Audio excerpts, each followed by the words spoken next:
Welcome to this week's edition of Forum. I'm Yasmin Rodriguez. I'm here with Dr. Janet Lintala. Hope I didn't butcher that.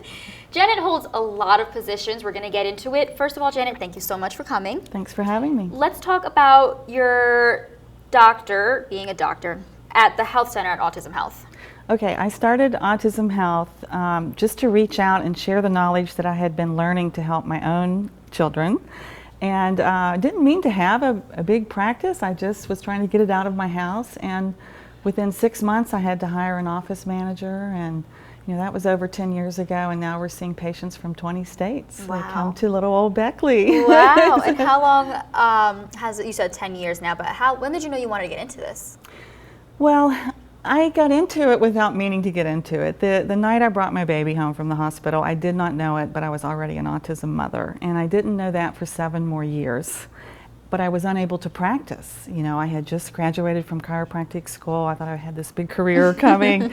And, the sleepless nights and the hyperactivity and all the gastric upset, none of that said autism to me. Right. I had no clue. And my husband's a medical doctor, and it didn't speak that to him. Of course, this was many years ago, right, when we didn't know as much. And as we began to realize something was wrong, and I was going to conferences, and I was using my background. I have a degree in genetics, and I can understand all the science, and yet other parents were in the same position, and I could translate that knowledge. And I started doing workshops, and then it just turned into having the office. And right. So I've really been in it for over 2 decades. Although at first I didn't know it. Right. Wow, that's incredible. Now let's talk about your other position. You're the president of a nonprofit, correct? Yes, we started a nonprofit, the Unprescribed Foundation for Autism.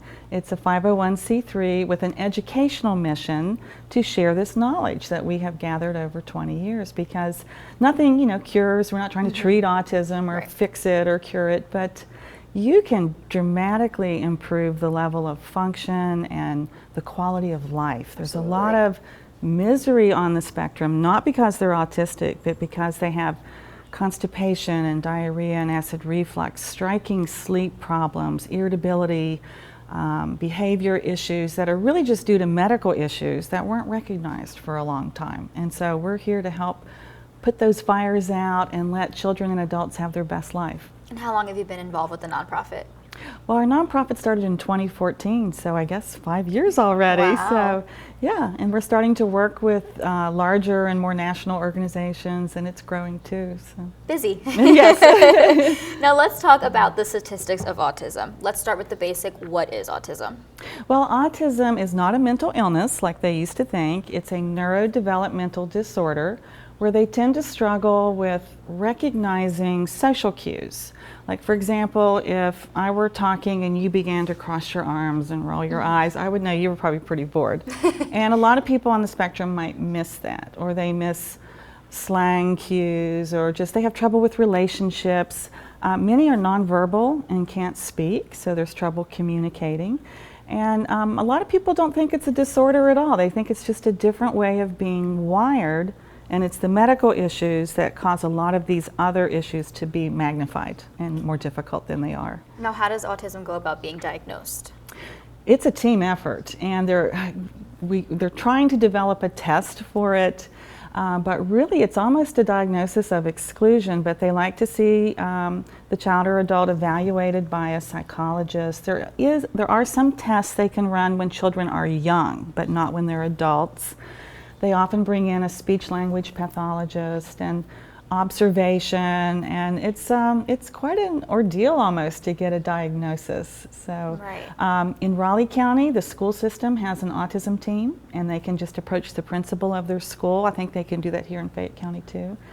And that will launch into action the testing and meeting with the psychologist and the autism team. They can go to a child psychologist that has the testing and the capacity to diagnose autism. There are screening tools. If it's a child that's less than 3 years old, the pediatrician usually can administer what's called the MCHAT, the Modified Checklist for Autism in Toddlers. And that's a non-invasive 20-question questionnaire, and it's a screening tool, and that can also launch the process. Birth to 3, if anybody's working with birth to 3, they have master's level staff that are able to diagnose autism. So there's a lot of avenues these days. There so, are. Yeah. And I know we spoke, it's not curable, but what have you seen helps? Depends on what their challenges are. In my office, we deal a lot with the gastrointestinal and immune and inflammation issues that affect anywhere from 30 to 50 to 80%, depends on the study. You see about 3 out of 4 that walk into my office have the gut issues. And you wouldn't believe it that trouble with your tummy can cause dramatic issues with sleep and language and behavior and irritability and being able to pay attention. And so we always start with supporting the gut health. They call this your second brain. And it really, a lot of what goes on in here does affect the brain. And so that's where we start. We support gut health and immune health, and then on their next visit we see what fell out of the picture. We might connect them and make referrals. There's some very unusual vision issues on the autism spectrum where they need a specialist and special glasses, and people would not know that just by looking at them. You might have a child that's struggling in school and they have an IEP and they're giving them stimulant medications when really their vision is jumbled. And they can't tell you that because it's their normal. Right. It's all they've ever known. So we look for all these invisible health challenges on the spectrum, what we do at my office. And we start setting them in order and supporting them appropriately. And a lot of times we can get better sleep, better health, better language, much improved behavior.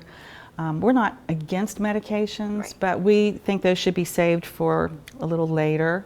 And then we just see what happens, what falls out of the picture. So. Right. Mm-hmm. And now being firsthand so involved with autism, how have you seen it change over the past couple of years? Oh my goodness. Well, like I say, I've been in this over 2 decades with my own children.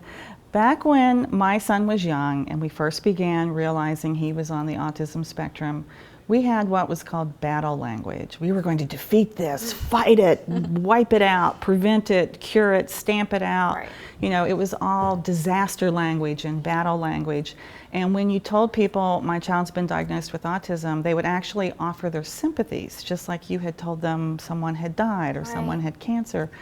And the attitude has changed a lot. So definitely getting away from battle language and trying not to call it a disaster or catastrophe. And of course, not much was known back then either.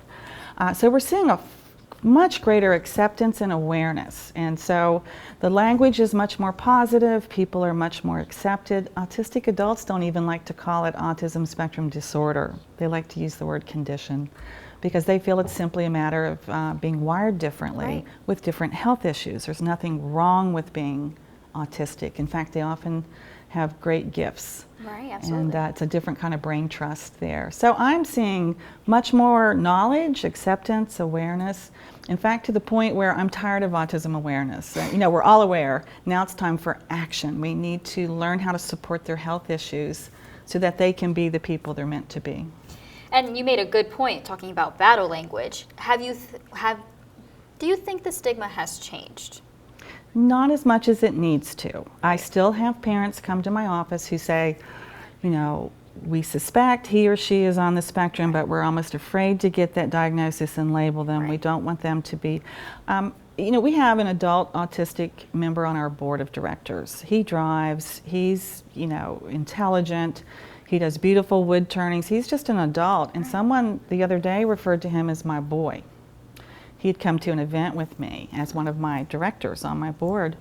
And at first I didn't know who they were talking about. I said, right, who are you talking about, my boy? And they said, your boy over here. And I said, he is nobody's boy. And yeah, I was kind of shocked. These were people who knew a lot about autism and had been in the field. And I was sad, just to have that happen, to realize that we aren't there yet with the acceptance, that they were sort of pretending to accept him and treat him as an adult like anyone else that was there at the event. So we're not there yet. Right. How do you think we will get there? Oh, we're on our way. It is happening no matter what. And autistic adults are advocating for themselves, and they have a lot of, being online these days is wonderful. Right. We didn't have that when my son was young. So there's a lot of support, a lot of websites. They're advocating for rights and the change of the attitudes and discrimination. And a lot of these autistic adults are lawyers or policymakers or very high functioning, and so it's happening whether we want it to or not. Right. And would you have any advice or say anything to any parents, like you said, who are scared almost to find out the truth? Oh, I think it's awesome these days. In fact, no one should offer you their sympathies. When someone tells me, I'm like, hey, cool, and just making sure they have the right supports like you would for any of your other children. The resources these days are amazing. Being online is amazing. The support groups, the knowledge, the conferences. The only thing I would say is to make yourself aware of the health issues. That's what our nonprofit is about. That's what my first book was about. Because when you have a child who can't sleep, who has maybe acid reflux or constipation, and they're irritable, if they can't say they don't feel well, a child acts out. And what happens when they go to the doctor is the doctor will try to help and go, oh, your child can't sleep, here's a sleeping pill. They can't have a bowel movement, here's a laxative, take this forever. They're irritable, here's an antipsychotic approved for irritability in autistic children. And I try to say, I'm not against these medications, but we need to ask why they're behaving this way. I used to ride horses, and if a horse became irritable, no one said, hey, is there an antipsychotic approved for irritability in horses? And let's medicate this horse and get on with our day. No. Right. We stopped the ride and looked for sources of discomfort. We would listen to their belly or look at their hooves or under the saddle. But we aren't doing that for people with autism. We're just medicating them and moving on. So I want parents to understand there's a host of invisible health challenges that dramatically affect language, behavior, aggression, irritability, constipation and diarrhea, acid reflux, sleep problems, and that pills are not the first course of action that they should take. There are other ways to support that and get that to fall out of the picture and let that true child emerge. Absolutely, beautiful points. And now April is Autism Awareness Month. Does your nonprofit or your medical group do anything special? Oh my gosh, April, we're slammed. For autism families, every day of the year is Autism Day. But yes, April, we are having fundraisers, we're speaking, we're meeting with groups, yes, I'm just like booked every minute. And April is always busy. I try to just not schedule a whole lot in April to prepare for the onslaught. But it's wonderful that all this awareness and activity and action is there. So I'm really thrilled. Absolutely. And when we come back from the break, we're actually going to talk about the book that you wrote, Humble Brag. All right, so when we come back, we'll definitely tackle in that. And then we spoke about sensory bags also. Okay. So we're going to definitely tackle that. So we'll be right back. Welcome back to this week's edition of Forum. I'm here with Dr. Janet Lintala. She is with Autism Health. Before the break, we were talking just about statistics of autism and the generalization. Now let's get into it. You wrote a book. Tell us about this book. This is the book I did not want to write. I didn't have time. But I actually wrote the book that I wish someone had handed to my husband and I when our child was born. So I know autism parents are busy. Our homes tend to be chaotic, so it's very readable, it's loaded with humor, it's written in short chunks, it's very visual, and it tells you where you need to start with the health issues. And it explains them in a way that a non-scientific person can go, oh, perfect. And other than the most common question, is that your child on the cover? No, it's not my child. Is you could put my child's picture on that. They always go, you could just stick my child's picture right on the cover of that book because they'll say, do you have a camera in my home? And so people realize that this is a theme, that there is research on this. There's over 300 scientific references cited in the book. It's all based on research. So I'm trying to keep it actionable and understandable and as plain and simple as possible, but it's how to get started with those health issues. So if they have a child, I always say can't poop, can't sleep, can't behave, the constipation, the sleep disruptions and the dramatic behaviors, this is where to start. And I wish someone had handed it to me. And just for our viewers, what's the title of your book? The Unprescription for Autism. Perfect. How long did it take you to write this? I collected notes for several years, sort of unwillingly. My husband wanted me to write this book. And then when I signed the actual contract with the publisher in New York, about 9 months. Wow, okay. So, Interesting. Now, before the break, we were talking about statistics of autism. You told me my statistics were old statistics, so if you can please update us on them. well, the statistics are changing, and the new number is 1 in 59. That's for both boys and girls. What people don't realize is that 1 in 59 is in 8-year-olds, and then it takes a couple years to collect that data and compile it and come up with the statistics. So that number's old. That number's like 10, 12 years old by the time we hear that number. Right. There's a quicker, dirtier way to get an autism number. It's called the National Survey, and it goes out to physicians and other places, and the numbers are much more alarming than that. And I don't remember them exactly, but they're like 1 in 30 something. And when you split them out for boys or girls, they're even more alarming. So there's more people there than people, more children there than people realize. And our work is not done yet. It's not that we need to label everybody, but it's getting them the help they need and the services that they need. So that number is still rising dramatically, and they don't know why. Wow, and you think it's going to continue to keep rising? I do. Wow. I do.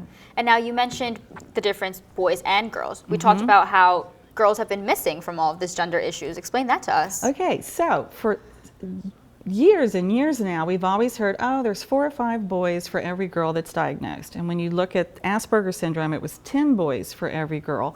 And they would just go, there just aren't that many girls. Well, they've been wrong. Okay, so what happened is, you develop a screening tool or you develop diagnostic testing, and they developed those tools by only studying boys. And they made the assumption that boys and girls were alike on the spectrum. So I have a little demonstration to show that screening tools can really lead you wrong. So I'm going to do a little screening test with you. Okay, go. I'm thinking, we're going to think of all the birds in the world, but the bird I'm thinking of has bright blue and green feathers, and it has a huge tail that opens up and is very dramatic, and it has a crest on its head. What bird would you say that is? A peacock? A peacock, yay. But the peacock is the male of the peafowl. The peahen is gray or brown, no dramatic tail, very nondescript, and yet it's the same species. But the boy looks nothing like the girl, and the screening questions I gave you only led you to the boys. Wow. Okay, but really we know they're about equal. So they're scrambling now to develop new diagnostic testing for girls. Girls get labeled, the pediatrician will say, it's probably not autism because she's a girl, it's probably ADHD or a little OCD or a little eating disorder or something like that. And they can have all that and be on the those things are more common on the spectrum. And so I want parents to know to follow their instinct. Ask the pediatrician to apply the MCHAT, that questionnaire, when their child is young, or to take them to be tested by a psychologist, because the girls are different. They don't rock and flap as much. They do get obsessions like the boys, but they blend in with what little girls are interested in, seashells or nature or fashion. They have more imagination. They're more social, and they can fake it till they make it better than the boys. So they can observe and imitate and camouflage and look really social all day at school, but then they come home and just have a meltdown because they're exhausted and they just need to be alone, or they're very irritable. If this is going on, I want your viewers to know their radar should be going off and to have their girl tested. And now, sorry, go ahead. I was just going to say, it's probably more like 2 boys to every 1 girl. Wow. Far more girls. We haven't been finding them. And you said with girls, it's often kind of misdiagnosed as an eating disorder, ADHD. What else have you seen autism sometimes gets misdiagnosed with?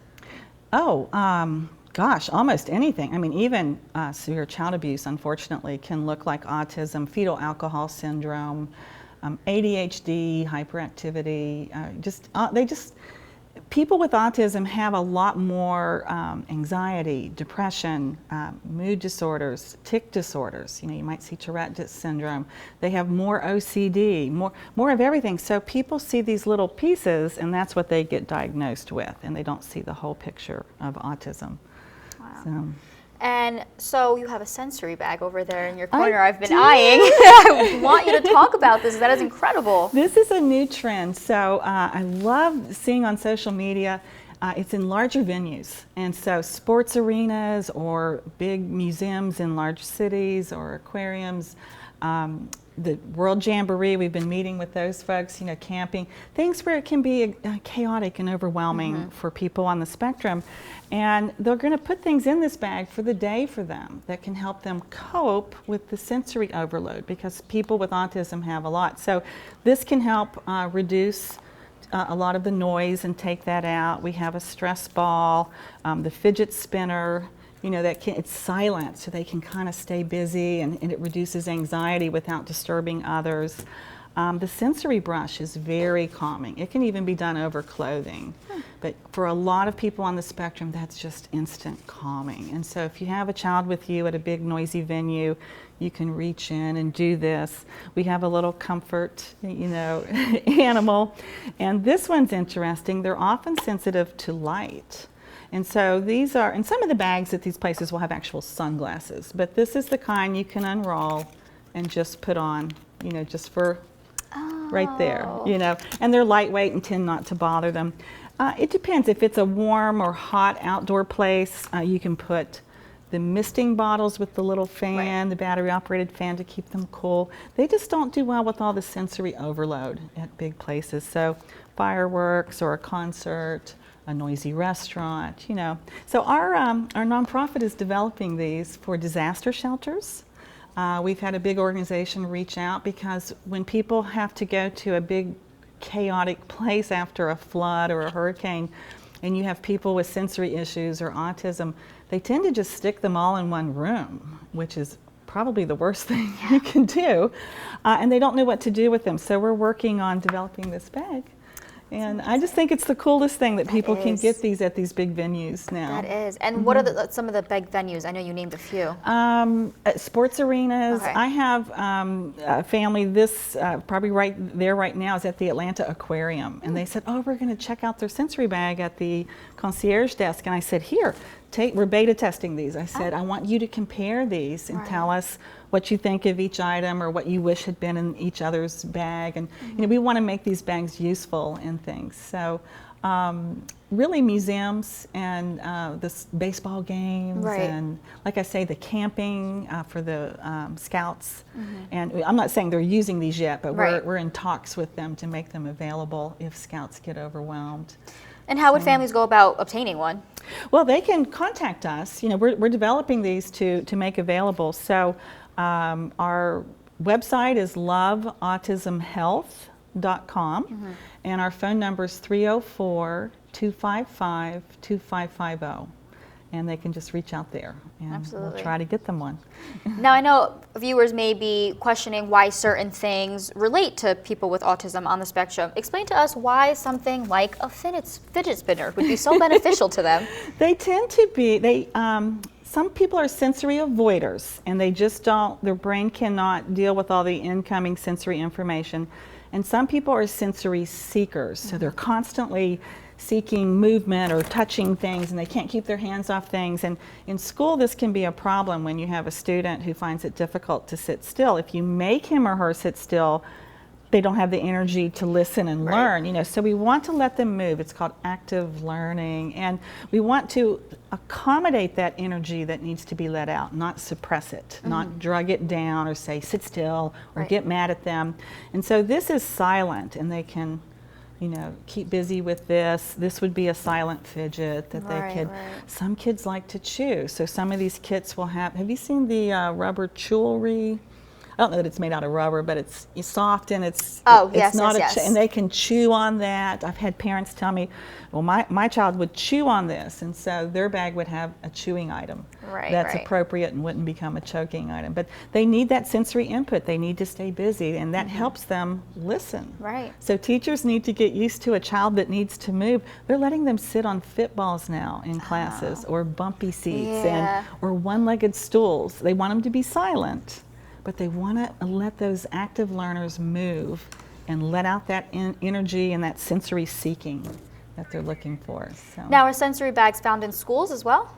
I don't know that they're found in schools yet, but that's a great idea. I'll make sure my nonprofit does it. Glad to help. And then the teddy bear, just simple comfort. Comfort, and this might not be in every bag, but I have one volunteer for the Red Cross, and she goes to house fires, and she's been to 2 already where there was an autistic child. And so the little animal was so welcome. They just needed comforting because they were in the middle of a disaster. They weren't at a museum or at a ball game. They were, and so the kits can be customized. And some of the animals are soft and fuzzy. Some are more for girls. Some are more for boys, or whatever they would like to have. But yeah, just they have different functions: comfort, or keeping them busy, or keeping them from being overwhelmed by light and sound, calming, you know. Yeah, it's parents are grateful, let me tell you. I'm sure, that is truly amazing. Now let's move on to what you call the yuck factor with new research. Please explain that to us. Okay. I have to say, probably since the early 2000s, when I've been going to conferences, you know, we all know there's gut issues with autism, and they were talking about fecal transplants, you know, poop. And just the whole idea of it, you know, the audience will groan or cringe, and every so many years I keep hearing about fecal transplants, fecal transplants. Well, Arizona State University just did a small study where they did, I think, about 18 autistic children, most of whom were severely autistic, and they did a bowel cleanse and daily fecal transplants every day for about 7 or 8 weeks. And do you know 15 of the 18 are no longer severe in autism, and about 39% have moved up to moderate, and 44% don't even meet the mild criteria. Now, they're not saying it's cured, they're just saying their symptoms, the severity level, that's dramatic. Absolutely. I mean, and so now this child can have a good day and learn and play and make friends better than if they were dealing with all this severe level of symptoms and behaviors. It improved behaviors and sleep and gut health and psychological symptoms. And it's like, wow, can I like make myself do this? You know, for this kind of benefit. I mean, we work with supporting the gut at my office. We don't do these fecal transplants. But I think they're going to happen. They're getting ready to do a double-blind, placebo-controlled trial to get FDA approval for this process. And so finally, after, you know, 15 or more years, I think we're going to see fecal transplants become a thing. Wow. And before we go, talk about your title of your book one more time for our viewers. The Unprescription for Autism. It is not the anti-prescription, but it's what you should do first if your child can't sleep, has constipation, acid reflux, diarrhea, irritability, aggression. Really can help a lot with behaviors. Absolutely.